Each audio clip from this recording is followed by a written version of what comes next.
The floor is open for discussion.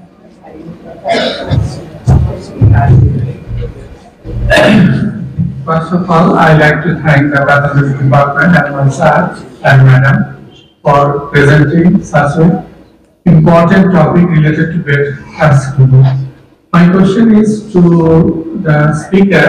In case of sampling of core biopsy and excision biopsy, we can see the tumor, we can diagnose that cancer is present, but how much metastasis or local invasion is there, we cannot tell. Can we tell?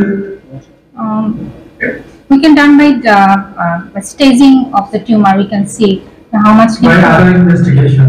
Another my question is to our respected sir. Sir, when we send a sample, such as after operation, such as modified radical mastectomy or simple mastectomy with axillary clearance, where should we mark the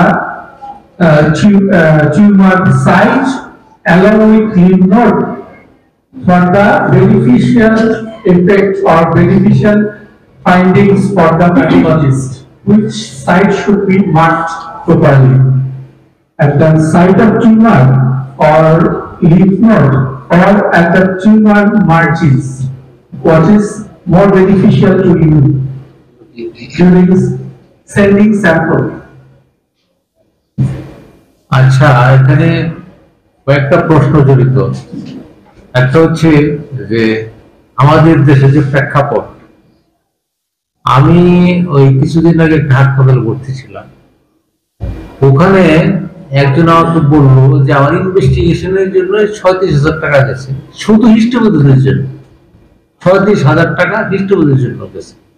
তা আমরা তো এটা করি ২,০০০ টাকা, যেটা আমরা ভাবি ঠিক ২,০০০ টাকা করি, ওটা ৩৬,০০০ টাকা গেছে। আচ্ছা, কেন? ডিউ টু অ্যাক্সেস, মানে ওই নাম্বার অফ স্পেসিমেন, ওই যে লিম্ফ নোড সব বলে দিছে। হ্যাঁ, তারপর ওই কোলোরেক্টাল ক্যান্সার ছিল, কোলোরেক্টাল ক্যান্সার ছিল, ওটা লিম্ফ নোড সব রিমুভ করছে। হ্যাঁ, ১৬টা লিম্ফ নোড ইত্যাদি ইত্যাদি নিলে তার ৩৬,০০০ টাকা খরচ হয়েছে। কিন্তু আমাদের এখানে কিন্তু ২,০০০ টাকা ৪,০০০ টাকা বেশি দেয়। কাজে তোমার যে কোশ্চেনটা সাইন্টিফিক্যালি যে সবগুলোই করা উচিত, যেমন তোমার মেইন লিশন এবং যে ওই মার্জিন যে তুমি দেখতে চাও, ডিপ মার্জিন, পেরিফেরাল মার্জিন যা দেখতে চাও ওইটা, এবং লিম্ফ নোড গুলিও ইন্ডিভিজুয়াল লিম্ফ নোড গুলিও তোমাদের মার্ক করতে হবে। ১৬টা যদি তুমি রিমুভ করো ১৬টাই দেবা, আমরা ১৬টাই এমবেড করার চেষ্টা করবো। কিন্তু এটা আমাদের সাইন্টিফিক্যালি কারেক্ট হলেও অনেক সময় প্র্যাকটিক্যাল পারপাসে আমরা এটা করতে পারি না। কিন্তু scientifically all should be number or marked, all should be marked. Thank you, sir. My second question, madam, কিছু বলবেন? সাধারণত রেডিক্যাল মাস্টেক্টমির ক্ষেত্রে যদি আপার মার্জিন বা যে কোনো একটা মার্জিন উল্লেখ করে দেওয়া হয়, সেই ক্ষেত্রে আমরা সাইড এবং আমাদের মানে সব মার্জিন সাইডটা বুঝতে সুবিধা হয়। এবং লিম্ফ নোডগুলো সাধারণত একটা ভাইলেই দেয়, সেটা তো আলাদাভাবেই দেয়, এবং সেই গ্রোথটা দেখতে হয় যে নিপল থেকে সেটা কত দূরে এবং ডিপ মার্জিন থেকে কত দূরে, সেই হিসাবে আমরা করে ওইটা সব হিসাব করে নিয়ে লিখতে পারি। আমরা ফাইনাল টপে হসপি পরীক্ষা কোশ্চেন আসে যে what should you mark a sample of a simple or modified radical mastectomy? কি জায়গায় মার্ক করে দেব? ইউজুয়ালি মার্জিন, দেন অনেকে সেটা মাসে সেটা মার্ক করে দেয়, ইউজুয়ালি এটা মার্জিনে করে দেয়। মার্জিনে করে দেওয়ার পরে সেটা আমরা আবার করি। কারণ আমরা টিউমার ফ্রি মার্জিন লিখতে চাই। জি। My second question, whether immunocytochemistry is possible here? বলো। ইমিউনোহিস্টোকেমিস্ট্রি এখানে পসিবল না, আমরা ইচ্ছা করলে করতে পারি, কিন্তু আমাদের করাটা ঘটনা হয়েছে যে এই যে স্টেনটা করে দেয় ব্রাউন প্রপোজাল হয়, এটা আসলে টেকনিশিয়ান নির্ভর, মানে এই স্টেনিংটা টেকনিশিয়ান যদি ঠিক মতো না করে তাহলে আমাদের ইন্টারপ্রিটেশনটা ঠিক মতো হবে না, যেটা অটোমেটিক মেশিন এটা সুন্দর স্ট্যান্ডার্ড ভাবে করে। সেই জন্য আমরা ম্যানুয়ালি করতে ভয় পাচ্ছি দেখে ইমিউনোহিস্টোকেমিস্ট্রিটা নিয়ে আসতে পারছি না।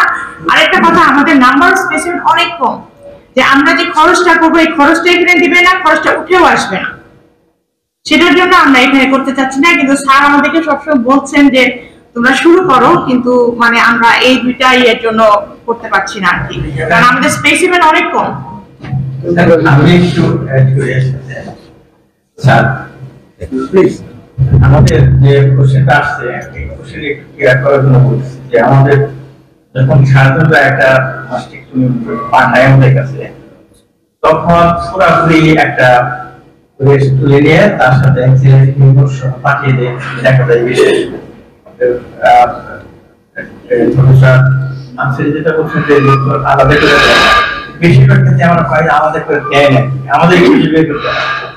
যদি লেখা হয় শুধু ব্রেস্ট তাহলে হয়তো আমরা দেখলাম 2500 টাকা বা 3000 টাকা, কিন্তু যদি উল্লেখ করে দেওয়া হয় upper margin, lower margin, lateral margin, medial margin, lymphoid, এগুলো উল্লেখ করে দিলে হচ্ছে আমাদের বেশি সুবিধা হয়, আমরা রেটটা ধরতে সুবিধা পাই। কিন্তু এটা 7-8টা স্যাম্পল, প্রতি স্যাম্পল 1500 টাকা করে 10,000 টাকা হয়, এইটা কি হলো? আমরা তো জানি 2000 টাকা, না ছাত্র প্রত্যেকটাই পরীক্ষা করতে বলছে, বুঝানো সহজ হয়, ওরা কিন্তু মেনে নেয় এটা, এবং তাই করা উচিত।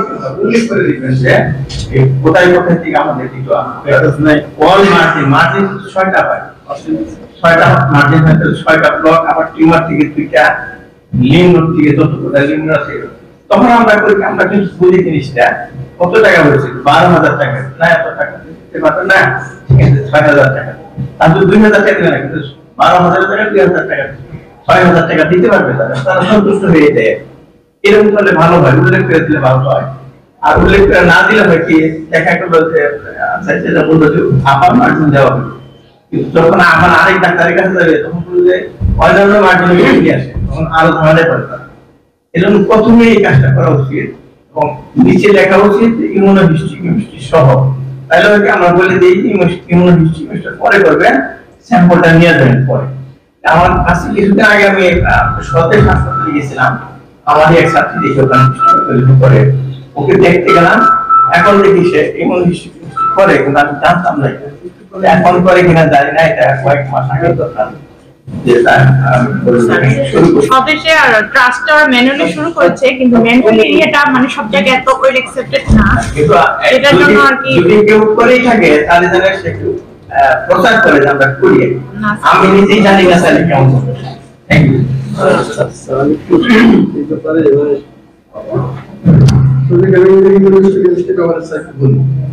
আমাদের অনেক দিনের ইচ্ছা যে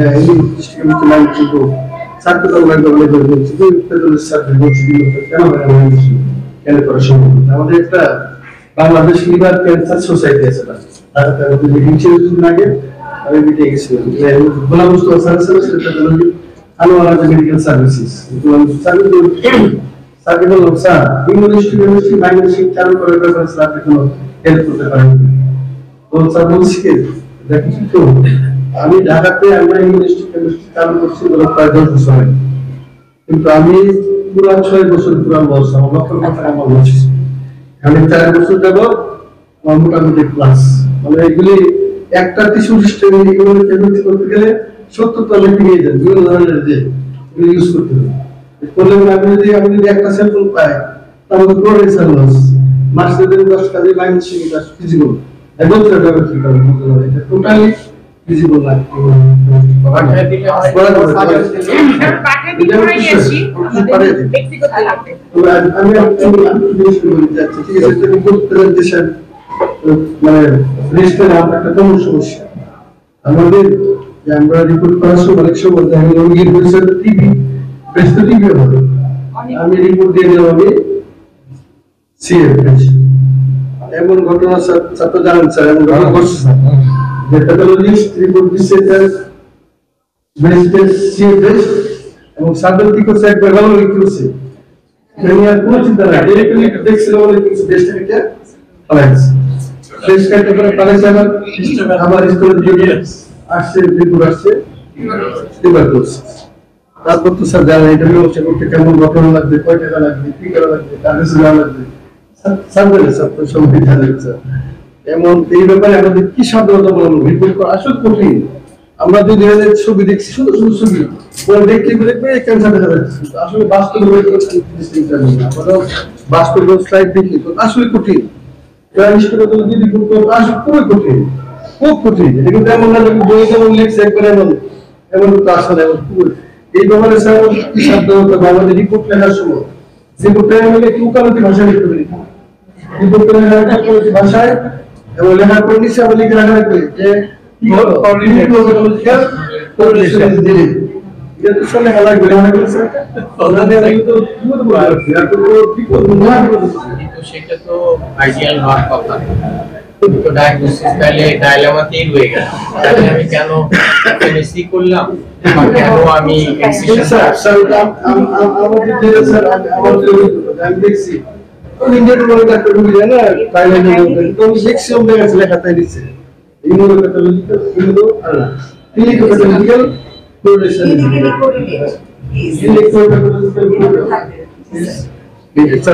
এই ধরনের কি সাবধানতা আমি রিপোর্টটা কেন লিখবো আসলে কি রিপোর্ট লিখে আমি জেলে যাবো, আমি কেন একটা রিপোর্ট দিল দিয়ে আমি জেলে যাবো নাকি মাইকেল যারা মনে কি আমি দেখছি আমি এমএসসি করার সময় একটা গ্রোথ একবার দেয়া যায় টিপিক্যাল গ্রোথ স্যার গ্রোথ এটা একটা এন্ট্রি বার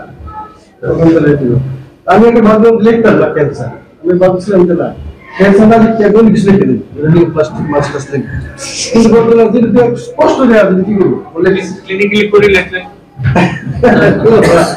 শোনো জানা দরকার রিপোর্ট দিয়ে করে হিস্টোপ্যাথ হয়েছে হিস্টোপ্যাথ মিলিটেশন পাওয়া যায় না, অবশ্য পাওয়া যায় না, ডাক্তার পাওয়া যায় না, পাইছে না পাইবে দোল বাইন্দা লাগে সেটা কি আমার চেম্বার সব হাতি দোল হয়ে গেছে মারতেছে যে আমি কেন আপনি কোনটা পাবেন কেন বলছেন যে আমাদের হেলথ হ্যাঁ আমাদের ক্যান্সার হচ্ছে কিছু হয়েছিল তার কি করছে নেতা রেখে দিচ্ছি নেতা ভাই ওই নেতা ভাই মোসা আমাদের শুরু শিখেছে অনেক সময় কেমন হয় আমরা অনেক সময় দেখি বিশ্ববিদ্যালয় আসে না এটা স্যারকে ম্যানেজ করেছে যুদ্ধ রাস্তা করা কি করতে পারে পরে আইসা পূজা টুজা বুঝে ঠিক আছে চলে যে রিপোর্ট টাকা দেয় টাকা গিয়ে কি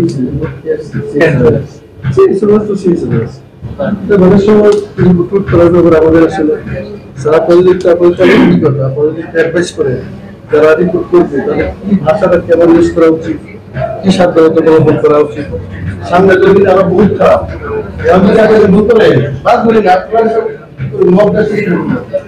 মাইনাস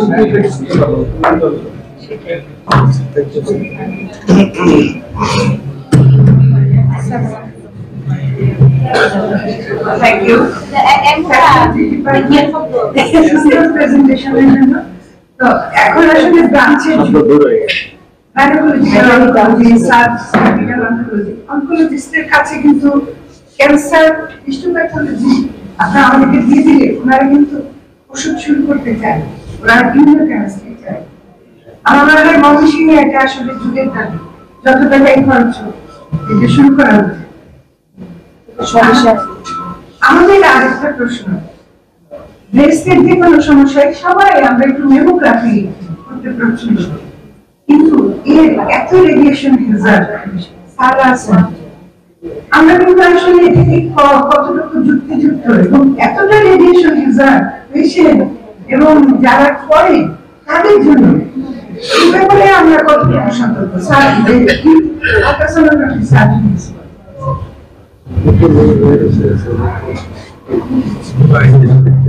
আসলে অনেক রেডিয়েশন হয়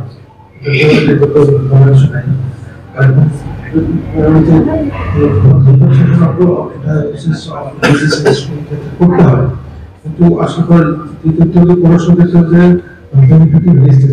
সেজন্য যতটা সম্ভব না করে এই ক্ষেত্রে আমরা আলোচনা করি। আপনাদের দেখা যাচ্ছে তো আলোচনা করলে ভালো হয়।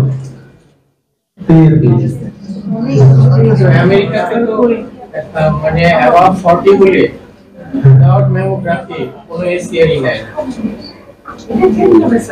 স্ক্রিনিং এখনো কত পরশুদিনও আমি আলাপ করলাম উইদাউট মেমোগ্রাফি এটা ফিলাপি হয় ভালো মেশিন স্যার যদি ব্রেস্ট আপনি আসে আমি তখন তাকে মেমো করে অ্যাড্রেস করব তখন তাকে আপনি অ্যাড্রেস করব তাকে আমি ইয়াং ব্রেস্টে 40 ইয়ার্স আগে ফার্স্ট 40 ইয়ার্স এর পরে ভালো করে এই ইন্টারভিউ হবে আচ্ছা ঠিক আছে, আমি একটু কথা বলি। ও আচ্ছা সরি। আচ্ছা, ইমিউনোহিস্টোকেমিস্ট্রি সম্বন্ধে আমরা অনেক ডিসকাশন করলাম। এটা আমারও একটা ইচ্ছা ছিল যে ময়মনসিংহ একটা ডিভিশনাল শহর, এখানে ইমিউনোহিস্টোকেমিস্ট্রি কেন হবে না। আমি কিন্তু প্রথম যখন ময়মনসিংহ মেডিকেল কলেজে ছিলাম তখন কিন্তু এটার জন্য আমি চেষ্টা করছি, ইমিউনোহিস্টোকেমিস্ট্রিটা শুরু করি। কিন্তু নাজমা যে কথাটা বললো আমাদের পলাশ, এটা কিন্তু ট্রু। ইমিউনোহিস্টোকেমিস্ট্রি এটা কিন্তু লেবরিয়াস থিং, সাংঘাতিক লেবরিয়াস থিং। এটা একজন যদি একটা ইমিউনোহিস্টোকেমিস্ট্রি করে, যদি সার্জনের মতো 1-2টার বেশি অপারেশন করতে পারে। ইমিউনোহিস্টোকেমিস্ট্রি একটা ইমিউনোহিস্টোকেমিস্ট্রি করে সময় দেওয়া যায়, অনেক সময় লাগে। আর মিনুয়াল যেটা, এটা তো প্রচুর সময় লাগে। এটাতে হয় টেকনিশিয়ান না ডাক্তার, দুজনকে একজনের ডিভিশন দিতে হবে। এই ব্যাপারে এটা প্রফেসর করিম খান আছেন, মানে he is a very deer colleague to me. কারণ করিমের কাছে কথা বলে আমি এই পর্যন্ত যত আমার এই এলাকা যত গরিব রোগী আছে করিমের কাছে আমি বলছি, কোনদিন কিন্তু আমাকে কোনদিন ডিসরেগার্ড করে নাই। সে বিশ্বাস করছে মির্জা সাহেবের কথাটা বলতে নিশ্চয় এর মধ্যে সত্যতা আছে। আমি কোনোদিন গরিব বা ধনী মানুষের জন্য আমি কোনোদিন বলি যে 5% লেস না, আমি গরিব মানুষের জন্য বলছি। পরিবারে তো মনে আছে যে আমরা একটা সিদ্ধান্ত নিয়েছিলাম, আমাদের ফাউন্ডেশন দেখতেছি না কিন্তু বলতেছি। কারণ আমরা সিদ্ধান্ত নিয়েছিলাম যে 5 লাখ টাকায় যদি আমরা মেশিনটা করতে পারি, যদি করতে পারি আনতে পারি, তখন মেশিনের দামটা কিন্তু খুব বেশি ছিল না। এটা হয়তো আমরা বলছি আমরা চাইনিজটা আনবো, আমরা ইন্ডিয়ানটা আনবো, আমরা ওই জার্মানিটা কেন আনবো, যে 5 লাখ টাকার মধ্যে আমরা চেষ্টা করে দেখি, যদি পারি তো আমরা আনবো। আমি সাইমালটেনিয়াসলি ইউনিভার্সিটি চলে আসছি, ওখানে কিন্তু হেড অফ ডিপার্টমেন্টে সবসময় পোক করতাম, একটা ছেলে কেন দেন না আপনারা ইমিউনোহিস্টোকেমিস্ট্রি করবো, ও করুক আর টাকা ইনভেস্ট করেন, আপনাদের টাকা ছিল তো না, ওদের টাকা হচ্ছে ইনভেস্ট করেন, কিন্তু এটা হয় নাই। এখানে আমি চেষ্টা করছি, তারপরে শুনি যে 50 লাখ হয়ে গেছে। 50 লাখ টাকা আমাদের এখান থেকে খরচ করে আমি যে 50 লাখ টাকা ইনভেস্ট করবো, আমার কয়টা আসবে? ওই যে মুস্তফার কথা যেটা বলেন, মুস্তফা কিন্তু বারবার আমাকে টেলিফোন করে, হ্যাঁ মির্জা ভাই আপনাকে এতবার বললাম, আমরা তো একটা ইউনিভার্সিটি পাঠান না। হ্যাঁ আজ পাঠাই তো, 2-1টা পাঠাই, আপনাদের কাছে যায় না। পরে এই ধরনের রিপোর্ট হয় ইমিউনোহিস্টোকেমিস্ট্রি হইলেই যে 100%। এই জন্যই না হলে তো এই যে মলিকুলার ডায়াগনোসিস দরকার হইতো না। যে ফিশ যেটা বললো বা অন্য মলিকুলার ডায়াগনোসিস, ওরা জেনেটিক ডায়াগনোসিস, ওরা শুধু ইমিউনোহিস্টোকেমিস্ট্রি না। এখন দেখবেন এমবিবিএস বই তো আছে যে আমরা ওই যে করতেছি, মার্কার করতেছি, তারপরে এই যে মলিকুলার ডায়াগনোসিস করতেছি, সবগুলি মিলাইয়া একটা ডায়াগনোসিস হয়। কিন্তু আমরা তো ওই প্রাথমিক স্টেজের ইমিউনোহিস্টোকেমিস্ট্রির প্রাথমিক স্টেজ, এটা দিয়ে আমরা যেতে পারতেছি না। এটা কিন্তু এখানে যে একজন বললো যে ওই হাসপাতালে হয়, এটা আমি আমার কাছে, ও কিন্তু প্রথম দিন আইনে আমাকে টেলিফোন করছে। হ্যাঁ সে মানে সে কিছুদিন আমার সঙ্গে কাজও করছিল প্রথম দিকে, সে আমাকে টেলিফোন করছে, স্যার আমি করতেছি। আচ্ছা আমার এটা মনে আছে। হ্যাঁ যেমন আমি ওই 2-1টা হয়তো পাঠাইতে হয়, হ্যাঁ 2-1টা পাঠাইতে হয়, কামাল প্রফেসর কামাল করে, প্রফেসর মুস্তফা করে, ওদের কাছে 2-1টা হঠাৎ হয়তো 2-3 মাস 3 মাস 4 মাস 5 মাস 6 মাস করে। আর ও যে কথাটা বললো যে ওকালতি রিপোর্ট দিতে হয়, এটা কিন্তু প্রফেসর আব্দুল হক সাহেব আমাকে বলছে যে Mirza don't be straight always, যে আপনি যদি আপনার ক্লিনিক্যাল কলিগদের বায়াস করতে না পারেন, অন্ততপক্ষে মানে কথায় বায়াস করেন, আমরা ল্যাঙ্গুয়েজটা পড়ে এরকম একটা গোলক ধাঁধার মধ্যে সে পড়ে যাক যাতে আপনাকে ডাইরেক্ট বুঝতে না পারে। হ্যাঁ এটা এই কথা নাই, ওই কথাটাই বললো না যে এই immunochemistry may be further helpful for evaluation, may be further helpful. আপনি কিন্তু করতে বলতেছেন না, নাও করতে বলতেছেন। হ্যাঁ ইমিউনোকেমিস্ট্রি উইল ফার্দার হেল্প। এর জন্য তো স্যার রোগী সাফার করে, রোগী সাফার করলে রোগী আপনি যেই বললেন যে স্যার ইউনিভার্সিটি কত টাকা লাগবে, 20,000 টাকা লাগতে পারে, স্যার তাহলে আপনি যদি ওই কথা লেখেন তাহলে আপনার ওই আবার ওই ইটা কোয়ারিটা করবে করা। কারণ আমাদের দেশের মানুষের নেচারে হচ্ছে এটা, ওই বললাম না প্রথমে হিস্ট্রিটা যে 37,000 টাকা লাগছে, তো ওরা বললো 37,000 টাকা লাগছে, কিছুই মনে করলো না। কিন্তু এই 37,000 টাকা যদি আমরা যদি বলি, হ্যাঁ সর্বনাশ, আমাদের কিন্তু প্যাথোলজি সোসাইটির এন্ডোস্ট একটা রোল আছে, যে আমরা প্রত্যেকটা ইয়ের জন্য মেইন ইয়ের জন্য তাদের কত মেইনটার জন্য কত 1200 না কত 1500 টাকা, আর প্রতি ইয়ের জন্য যদি স্যাম্পলিং যদি করতে হয় এর জন্য 800 টাকা বোধ হয়, একটা লিম্ফ নোড বা ওই যদি 16টা স্পেসিফিক দিতে হয় 15টা স্পেসিফিক প্রতি লেস দেওয়া হয়। আচ্ছা, তাহলে এইটা কিরকম কঠিন জিনিস আমাদের দেশের জন্য। কাজেই আমাদের সায়েন্সকে আমাদের আগে নিয়ে যেতে হবে, ফাইন্যান্সিয়াল কন্ডিশন আগে নিতে হবে, এবং রোগীর যে মানসিকতা ওটাকেও আমাদের কাউন্সিলিং করতে হবে। এই আচ্ছা, যাই হোক, নাজমা পারভিন আনসারী, তুমি যদি কিছু বলো। প্রফেসর খান, অন্য কারণের জন্য দাঁড়ালাম। আমাদের এখানে আমাদের অনেকগুলি দীর্ঘদিনের কলিগ ছিলেন, উনি আজকে সকালে ইন্তেকাল করছেন 9টার সময়। ওনার জন্য পরিবারের পক্ষ থেকে দোয়া চাওয়া হয়েছে, তার জন্য দোয়া করবো, আমাদের সময় অনেক দিন ছিলেন, আজকে সত্যি নাই করে যাওয়া। দেখা যাক আমার দুই একটা জিনিস তার একটু জানা দরকার। থাইরয়েড শব্দটা আপনারা ইউজ করছেন, এটা সম্পর্কে। আর 2 নম্বর হচ্ছে এটা দেখা যাচ্ছে এশিয়াতে বেশি, অথচ অস্ট্রেলিয়া সবচেয়ে বেশি, নিউজিল্যান্ড অস্ট্রেলিয়া। বলা হচ্ছে যে লাইফস্টাইলের সঙ্গে এইটা কিভাবে জড়িত এবং থাইরয়েড পাইলস হচ্ছে one type of stomach tumour. এখানে মানে যে তার যে সারফেসটা এটা হচ্ছে লিফ লাইক, এর জন্য এটার নাম হয়েছে পাইলয়েডস। তো এটা স্টোমাক টিউমার, এটা বিনাইনও হতে পারে, ম্যালিগন্যান্ট হতে পারে। আর স্যার এটাই তো। আর স্যার এখন ঘটনা হয়েছে যে স্যার এশিয়ায় জনসংখ্যা মানে আমাদের টোটাল ওয়ার্ল্ডের পপুলেশনের অর্ধেক থেকে এশিয়ায়, যার জন্য এশিয়ার ইনসিডেন্সটা বেশি 48%।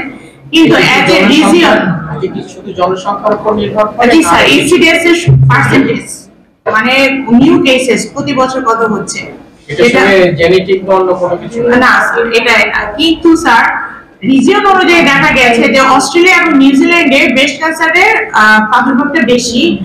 তাদের 7 জন একজনের ব্রেস্ট ক্যান্সার হওয়ার সম্ভাবনা থাকে ডিউ টু দেয়ার লাইফস্টাইল। তাদের অস্ট্রেলিয়াতে ওবিস পারসন অনেক বেশি। ওবেসিটি ইটসেলফ প্রোডিউসিং ইস্ট্রোজেন, এবং ব্রেস্ট ক্যান্সারটা ইস্ট্রোজেন রিলিজ করে, ইস্ট্রোজেন ডিপেন্ডেন্ট, এবং সেটার জন্য এবং মানে ওই সমস্ত প্যারিটির ইয়েটা অবশ্য মানে নর্থ আমেরিকা, তারপরে ইউরোপ, এই সমস্ত জায়গায় তারা মানে প্যারিটিটা কম, লেট তাদের হয়, ফার্স্ট চাইল্ড হয়, এই সমস্ত কিছু মিলে লাইফস্টাইলের জন্য ওদের ইয়েটা বেশি। বাচ্চা থাকলে আর বাচ্চা না থাকলে স্যার ব্রেস্ট ফিডিং করলে হচ্ছে ব্রেস্ট ক্যান্সারের এটা কমে যায়। যারা কত পার্সেন্ট পার্সেন্টেজ দেওয়া নাই স্যার।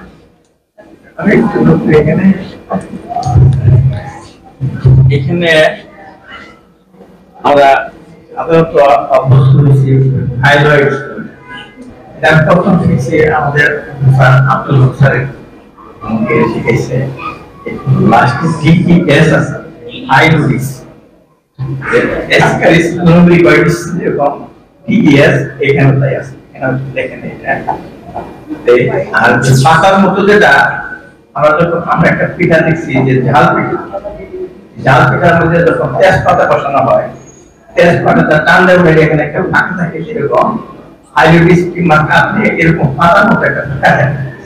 এইভাবে এটা নাম হিসেবে পাতার লিপের হাইড্রোডিস কথা হলো পাতা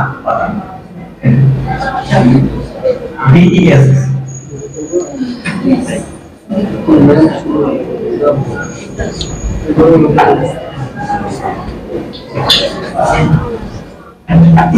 Thank you, Pathology Department, for picking up the very good case.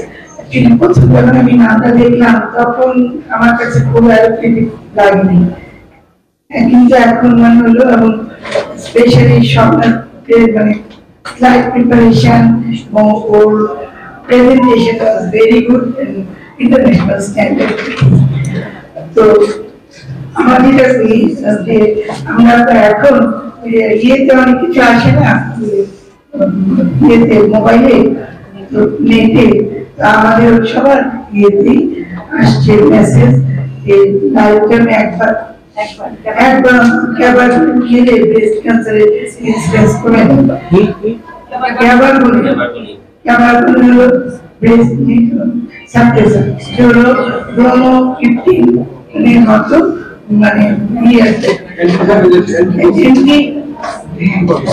অ্যান্টিডোপামিন action, বলা হয় যে এইটা লাইফটাইমে একবার করে খাওয়া হয় তাহলে ইনসিডেন্স কমে যাবে।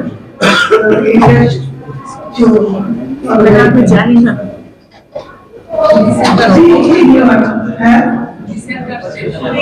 হ্যাঁ এটা আমাদের ডাইরেক্টর স্যারের কাছে, কারণ ওনার কাছে তো সব কোশ্চেন আমরা যখন কোনো কিছু না পাই তখন আমি স্পেশালি আমি কিন্তু ফোনেও আর ইভেন আমার ডিপার্টমেন্টের কোনো কিছু যদি আমার মনে হয় আমার জানা উচিত তো ভাই আমাকে জানা মাত্র বলে জানাচ্ছি, এরপর আমরা আশা করি জানাবো। আনসার পরে দাও,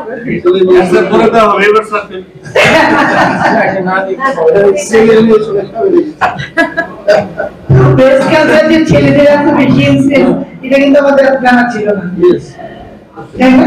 এটা কি যাদের একটা মেশিন থেকে তাদের নাকি নরমাল ব্রেস্ট? নরমাল ব্রেস্ট অনেক তো না না খুব বেশি কম মেয়েদের থেকে কম, মেয়েদের থেকে 100 গুণ কম, 100 থেকে 125 গুণ আমার কম। তো 1000 গুণ কম হলো, ওটা বেশি ব্রেস্ট ইস্যু না ব্রেস্ট আসলে একটা এবং এই যে দেখরা ইস্যু কম দেখে মেটাস্টেসিস এখানে বেশি টেস্ট হলে বেশি টেস্ট হলে পসিবিলিটি থাকে এটা উনি যেটা জানতে চাইছি ওটা একটু দেখে নিয়ে স্ট্যান্ডে জানানো হবে। আমাদের নেক্সট সেমিনারটা হবে নেক্সট সানডেতে বাই ডিপার্টমেন্টের রিলেটেড ক্লাস মেডিসিন ডাক্তার একটু প্রিয়ার এই কথা চালাতে পারতো তুমি কি কোশ্চেন হচ্ছে বলা হয়েছে যে 40 বছর আগে আমরা করে হচ্ছে আল্ট্রাসোনোগ্রাফি আর 40 বছর পর করে মেমোগ্রাফি। স্যার সাধারণত ব্রেস্ট ক্যান্সারটা ফ্যামিলি হিস্ট্রি ওরিয়েন্টেড, তাদের যদি BRCA1 পজিটিভ থাকে বা পজিটিভ ফ্যামিলি হিস্ট্রি থাকে সেক্ষেত্রে তার লাম হলো যে 40 ইয়ার্স এর নিচে তার লাম হলো, সেক্ষেত্রে কি আমরা স্যার আল্ট্রাসোনোগ্রাফিতে থাকবো নাকি মেমোগ্রাফিটা সেক্ষেত্রে? তখন বেসিক্যালি ব্লাড যদি থাকে তাহলে পরে এটা এনএসসি হোক এক্সিশন বায়োপসি হোক কিছু একটা করতে হবে। এই নাম খুবই রিমুভ স্পেশালি এই ধরনের সেনসিটিভ অর্গান যদি থাকে এটা সারাই আমাদেরকে শিখেছে। এনিওয়ে তবে যদি কোনো হিস্ট্রি থাকে পজিটিভ তাহলে রুমিং করা একটাতে বসে থাকা উচিত। এনিওয়ে আমরা একটা ছোট্ট দোয়া সারের জন্য করতে পারি এই পূর্বে শেষ করে দেই না। আচ্ছা তার আগে আমরা now it is the time for the chairperson to say conclude the session. আমি আর কথা বাড়াচ্ছি না, thank you everyone for patience. Thank you very much.